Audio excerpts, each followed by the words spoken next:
Break के बाद स्वागत है आप सभी का और इसी के साथ ही एक बार फिर से नजर डाल लेते हैं आज की सुर्खियों पर। हेडलाइंस पावर्ड बाय के न्यूज साप्ताहिक समाचार पत्र जो रखे आपको आगे। को स्पॉन्सर्ड बाय स्वर्ण आभा ज्वेलर्स जो दे 100% शुद्धता की गारंटी और ब्लूमिंग वैली जो आपके अपनों तक पहुंचाए आपका प्यार। केंद्र सरकार ने छीनी जिला परिषद और बीडीसी की शक्तियां। क्योड़ीधार में आयोजित कार्यक्रम में कांग्रेस के राजीव गांधी पंचायती राज संगठन के राष्ट्रीय महासचिव ने लगाया आरोप। बासा पंचायत में जनसंपर्क अभियान का किया गया आयोजन। नोटबंदी को लेकर मोदी पर बरसे टेकचंद डोगरा।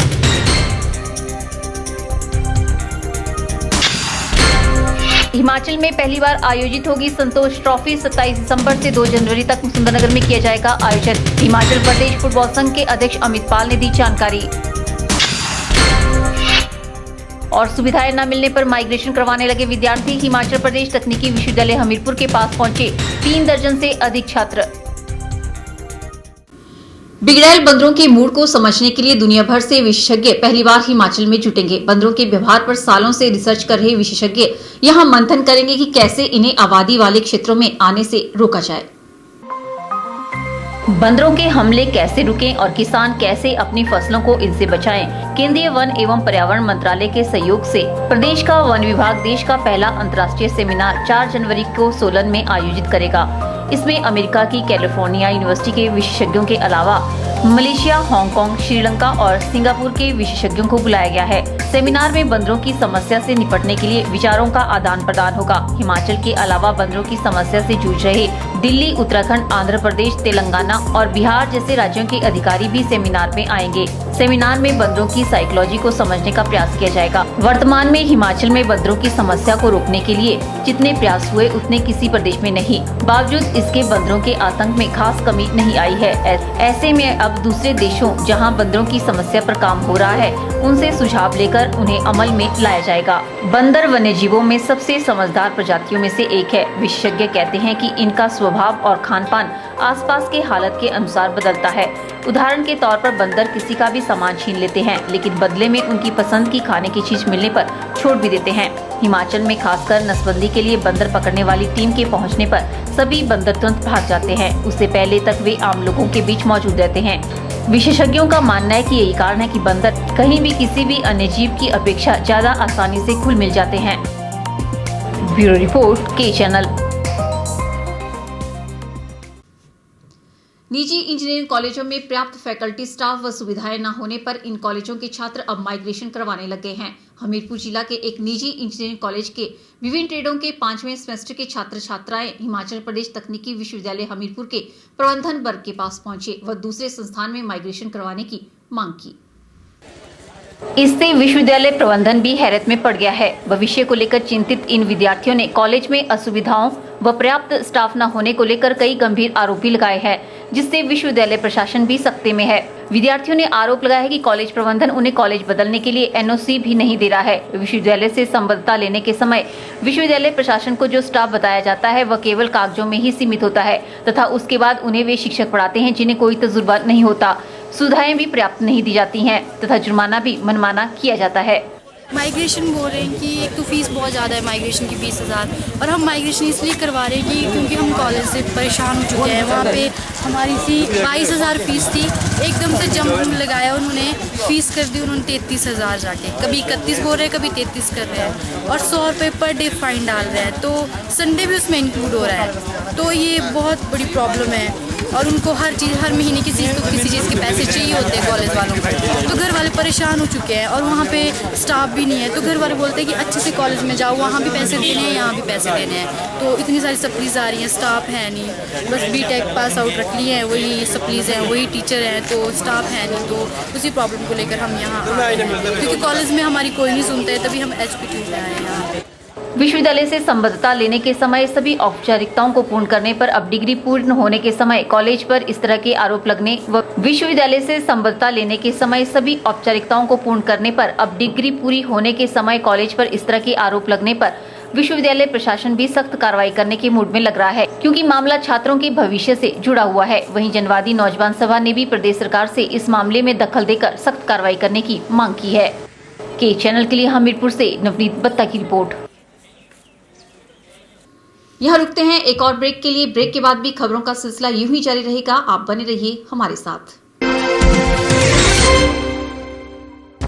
गुप्ता शॉल एम्पोरियम, जहां आप पाएंगे बेहतरीन व उच्च क्वालिटी की शॉल की विस्तृत वैरायटी। यहां pure woollen Kullu shawl, Kashmiri shawl, angora shawl, cashmilon shawl, feather shawl, pashmina shawl के साथ ही शॉल की और भी बहुत सी वैरायटी उपलब्ध है। तो देर न कीजिए और आज ही पहुंचे गुप्ता शॉल एम्पोरियम, सब्जी मंडी के साथ नेर चौक, डिस्ट्रिक्ट मंडी। मोबाइल 9459125400। वक्त चला है के एक्सप्रेस का। हिमाचल की फटाफट खबरें जानने के लिए आप देखिए के एक्सप्रेस।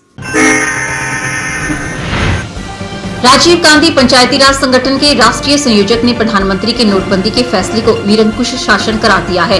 दीपक राठौर ने पूछा कि प्रदेश में नोटबंदी के फैसले के बाद जो 150 लोगों की मौत हुई, उसका जिम्मेवार कौन है।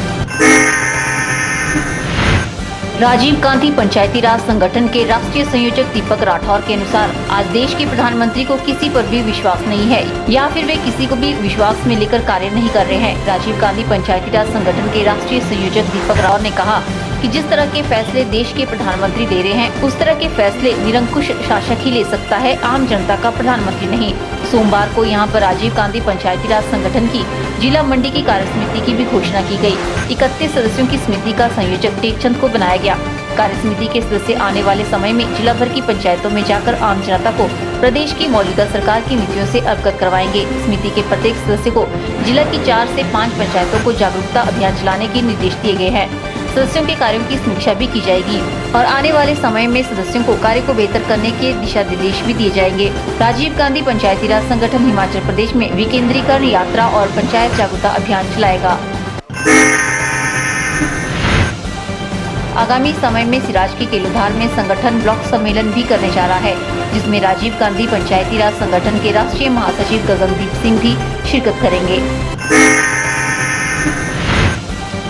वल्लभ कॉलेज मंडी में कैशलेस ड्राइव से संबंधित एक जागरूकता कैंप का आयोजन किया जा रहा है। कैंप के दौरान विद्यार्थियों को बिना नकदी के लेन देन के फायदों के बारे में जागरूक किया गया और प्रणाली को किस प्रकार अपनाया जा सकता है, उसकी पूरी जानकारी प्रदान की गई। वल्लभ कॉलेज में आयोजित शिविर में विद्यार्थियों को कैशलेस सोसाइटी के बारे में बताया गया और उनसे आह्वान किया गया कि वे जब भी कोई लेन देन करें तो ऑनलाइन पेमेंट या फिर चेक के माध्यम से करें, ताकि उनके द्वारा किया गया लेन देन भ्रष्टाचार को मिटाने में अपनी भागीदारी निभा सके। उन्होंने बताया कि विद्यार्थियों के साथ साथ कॉलेज स्टाफ को भी कैशलेस ड्राइव से संबंधित जानकारी प्रदान की गई। प्रदेश भर में नवजात बच्चों को किसी भी स्थान पर अभिभावकों द्वारा छोड़ देने की घटनाएं बढ़ने लगी है। ऐसे छोड़े गए बच्चों की सुरक्षा को ध्यान में रखते हुए चाइल्ड वेलफेयर कमेटी मंडी ने क्षेत्रीय अस्पताल में एक बेबी पालने को स्थापित किया है। इस बेबी पालने को जिला प्रशासन और स्वास्थ्य विभाग के सहयोग से लगाया गया है। यह बेबी पालना क्षेत्रीय अस्पताल मंडी के सर्जिकल वार्ड के बाहर लगाया गया है। यहाँ पर एक कैबिन बनाया गया है जिसमें पालना लगा है।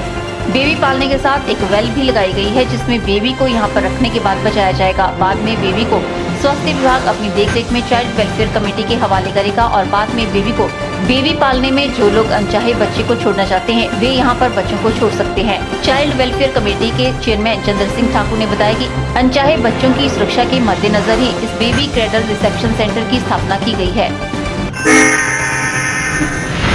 बता दें कि इससे अनचाहे बच्चों को सुरक्षा मिलेगी और ऐसे बच्चों को छोड़ने वाले अभिभावकों और महिलाओं को भी परेशानी कम होगी। ग्राम पंचायत बासा के डुगराई वार्ड में जनसभा को संबोधित करते हुए अपने संबोधन में टेकचंद डोगरा ने कहा कि आज देश के प्रधानमंत्री नरेंद्र मोदी ने जो नोटबंदी का निर्णय लिया है, वो निर्णय जनहित में नहीं है। उन्होंने कहा कि आज नोटबंदी को लेकर देश भर में विरोध प्रदर्शन किया जा रहा है, जिससे साफ पता चलता है कि आने वाले विधानसभा चुनाव में बीजेपी को कड़ी हार का सामना करना पड़ेगा। उन्होंने मोदी पर निशाना साधते हुए कहा कि देश के प्रधानमंत्री होने के नाते हम उनका आदर करते हैं, लेकिन इसका ये मतलब नहीं कि वे देश की गरीब जनता के साथ खिलवाड़ करें। उन्होंने कहा कि आज उनके इस निर्णय से कई लोगों को अपनी जान गंवानी पड़ी है, जिसकी जिम्मेदार सिर्फ और सिर्फ मोदी है। उन्होंने कहा कि आज किसी परिवार में अगर कोई व्यक्ति बीमार हो जाए तो उसे बिना इलाज के ही मरना पड़ रहा है। आने वाले चुनाव को लेकर टेकचंद डोगरा ने कहा कि 2017 के चुनाव में पार्टी हाईकमान वीरभद्र की अगुवाई में विधानसभा चुनाव लड़ेगी, जिसमें नाचन विधानसभा क्षेत्र से टेकचंद डोगरा विधायक पद की दावेदारी आजमाएंगे। के चैनल के गोहर से हरीश चौहान। नाचन से कांग्रेस के वरिष्ठ नेता ब्रह्मदास चौहान को राजीव गांधी पंचायती राज संगठन में बड़ी जिम्मेदारी मिली है। चौहान को जिला का समन्वयक नियुक्त किया गया है। ब्रह्मदास चौहान ने अपनी ताजपोशी के लिए पार्टी हाईकमान का आभार जताया है। लंबे समय से कांग्रेस पार्टी के साथ जुड़े नाचन से वरिष्ठ नेता ब्रह्मदास चौहान को कांग्रेस पार्टी के राजीव गांधी पंचायती राज संगठन में बड़ी जिम्मेदारी मिली है। ब्रह्मदास चौहान लंबे समय तक नाचन से इसी संगठन के ब्लॉक अध्यक्ष के पद पर रहे और अब उन्हें इसी संगठन का जिला समन्वयक चुना गया है। इस बात की जानकारी मंडी जिला के दौरे पर आए हिमाचल प्रदेश कांग्रेस राजीव गांधी पंचायती राज संगठन के प्रदेश संयोजक दीपक राठौर ने दी। उन्होंने बताया कि ब्रह्मदास चौहान के उत्कृष्ट कार्यों को देखते हुए अब उन्हें जिला का दायित्व सौंपा गया है और वह पंचायतों में जाकर पार्टी और संगठन की मजबूती के लिए कार्य करें। बोल बिंदास बोल। हिमाचल प्रदेश उपभोक्ता संघ जो कि उपभोक्ताओं के हितों के लिए काम करता है, उसके पास एक शिकायत आई थी। श्री जानकी दास डोगरा जी ने शिकायत की थी कि उनसे चौटा से टारना जाने के 20 रुपये ज़्यादा वसूले गए। ज़िला प्रशासन ने 3 व्हीलर वालों के रेट तय किए हैं, जिसमें चौटा से टारना जाने के 40 रुपये तय हुए हैं, लेकिन 3 व्हीलर वालों ने मनमाने तरीके से उनसे पैसे उगाने चाहे और उनसे 60 रुपये मांगे। बोल बिंदास बोल। गनीमत तो ये मुश्किल तो ये हो गई कि एक नहीं 4 3 व्हीलर वाले उस वक्त बारी बारी से चौटे में आए और चारों 3 व्हीलर वालों ने 40 के बजाय 60 रुपये मांगे। और उस वक्त उनकी पोती जो है वो स्कूल में पढ़ती है, उसको छोड़ने वो यहाँ घर जाते हैं। वैसे पेशे से वकील हैं जानकी दास डोगरा जी। बोल बिंदास बोल। तो फिर उनके साथ बदतमीजी की, क्योंकि जानकी दास डोगरा जी को रेट भी मालूम थे और जगह जगह मंडी में रेट लिस्टें लगी हुई हैं, ऑटो वालों के पास भी रेट लिस्ट लगी हुई हैं, लेकिन उसके बावजूद भी उन्होंने ज़्यादा वसूल पैसे लेने चाहे। तो एक जागरूक नागरिक के तौर पर जानकी दास डोगरा जी ने उनसे कहा कि नहीं, हम 40 रुपये देंगे। इस पर उन्होंने जाने से इनकार किया और 3 व्हीलर वालों ने जानकी जी के साथ बदतमीजी भी की और कहा कि जहां जाना है वहां जाओ, हम नहीं डरते हैं। बोल बिंदास बोल। फिर जानकी जी ने उसकी शिकायत जिला प्रशासन एसडीएम सदर को की और जब वहां से भी कुछ नहीं हुआ तो फिर उन्होंने शिकायत हमारे पास उपभोक्ता संघ में की और उपभोक्ता संघ ने हफ्ता भर पहले इसकी शिकायत जो है, जो कोर्ट है, कंज्यूमर कोर्ट जिसको कहते हैं, उपभोक्ता फोरम, वहाँ पर की और उपभोक्ता फोरम ने उसका संज्ञान लेते हुए इन चारों 3 व्हीलर के अलावा आरटीओ और ज़िला प्रशासन डीसी महोदय और स्टेट के जो सेक्रेटरी हैं ट्रांसपोर्ट के, उनको उनसे जवाब तलब किया है और उसकी पेशी जो है अब 17 जनवरी को लगी हुई है। बोल बिंदास बोल। तो ये इस तरह का जो ज़्यादा रेट वसूली है ये ठीक नहीं है और ये 3 व्हीलर वालों को आगाह करना चाहेंगे कि जो तय रेट हैं उससे ही वो सवारी को ले जाएं और बदतमीजी ना करें, क्योंकि उससे जो है उनके जो हमारा रिलेशन है कंज्यूमर का और जो दुकानदार का या सर्विस प्रोवाइडर का, वो बिगड़ता रहता है। और हमारी तो कोशिश रहती है कि रिश्ता अच्छा बने, ट्रांसपेरेंसी हो और लोग जो हैं, जो खासकर कंज्यूमर जो हैं, उनको लूटा ना जाए, उनसे ज़्यादा पैसे उगाही ना की जाए, उनके साथ बदतमीजी ना की जाए। बोल बिंदास बोल। ये जो आजकल सूखा पड़ा हुआ है, बारिश नहीं हो रही है, कई लोग हमारा जो बड़ा देवता है कामुल माउनाग, वहाँ जा रहे हैं, अपने अपने जहाँ आस्था है जा रहे हैं। चलो आस्था अलग बात है, लेकिन इसका कुछ कारण है।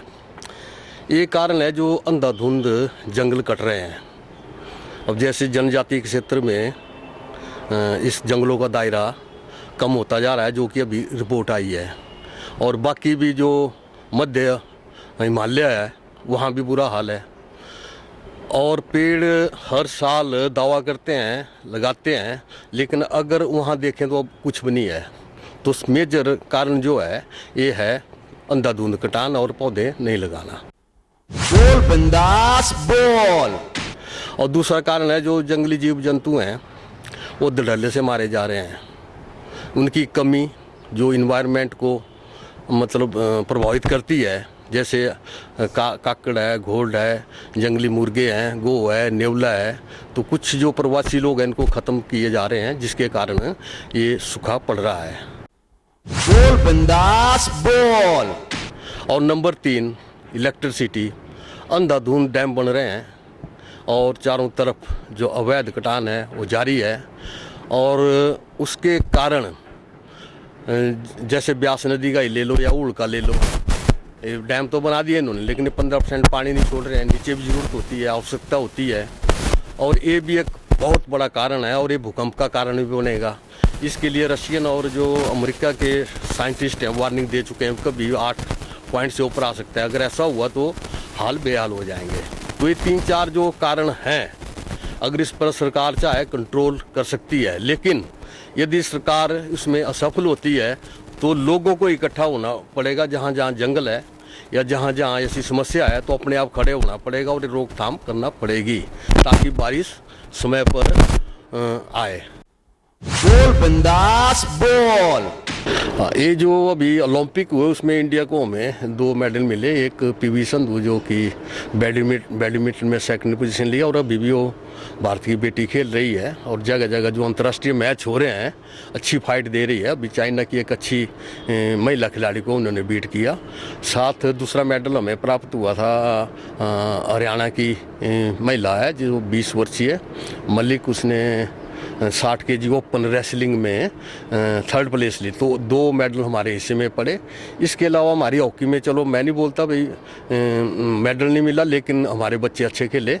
और अभी भी जो पिछले कल जूनियर वर्ल्ड कप हुआ तो उन्होंने जो बेल्जियम था उसको बीट किया 2-1 से। अच्छा लगा हमें। बोल बिंदास बोल। लेकिन इसमें हमें अभी काफ़ी कुछ करना है, क्योंकि ये टीम वर्क है। इसमें हॉकी का आपको पता है कि ये हमारा राष्ट्रीय खेल है, इसका हमारा एक इतिहास रहा है। और जहाँ तक हमारी हिमाचल की बात है तो अभी हाल ही में 3-4 महीने पहले इन्होंने कुछ कोचेज रखे, और कोचेज रखे वैसे रखते हैं जो जिन्होंने 1 वर्ष का डिप्लोमा एन इसका पटियाला से किया हुआ उनको रखा जाता है, या उसकी ब्रांचेस बेंगलोर है, कलकत्ता है और गुजरात है।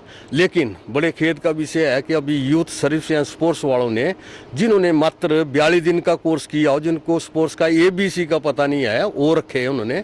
और उस पर हमने लिखा भी है कि इस पर कार्रवाई करो, इनको निकालो, और जो 1 ईयर जिन्होंने किया उनको रखो। बोल बिंदास बोल। तो अगर ऐसे 42 दिन वाले कोच रखेंगे तो ये बताओ भी हमारा स्पोर्ट्स कहाँ जाएगा। इसके अलावा कुछ खेलें ऐसी है जो ओलंपिक में, कॉमनवेल्थ में, एशियाड में नहीं खेली जाती, और जैसे पूरे हिमाचल, पूरा देश है वहाँ में नहीं खेली जाती, और हिमाचल में भी नहीं खेली जाती। उनको कुछ लोगों ने धंधा बनाया हुआ है, उनको मान्यता दे रखी है, और वो आराम से जाते हैं, इधर उधर सांठ गांठ कर लेते हैं और 1st, 2nd, 3rd पोजीशन ले आते हैं नेशनल में। उनको नौकरियां लग रही है, जैसे हॉकी है, फुटबॉल है, क्रिकेट है, वॉलीबॉल है, बास्केटबॉल है, एथलेट्स है, या कबड्डी, खो खो है। उन खिलाड़ियों को, बेचारों को नौकरियां नहीं लग रही है, और हमने बोला भी इसकी जांच करो, लेकिन करेगा कौन। तो यही है कुछ कारण जहाँ की हमारी स्पोर्ट्स जो है वो डाउन जा रही है। आज के बुलेटिन में फिलहाल इतना ही। सपना ठाकुर को दीजिए इजाजत। नमस्कार।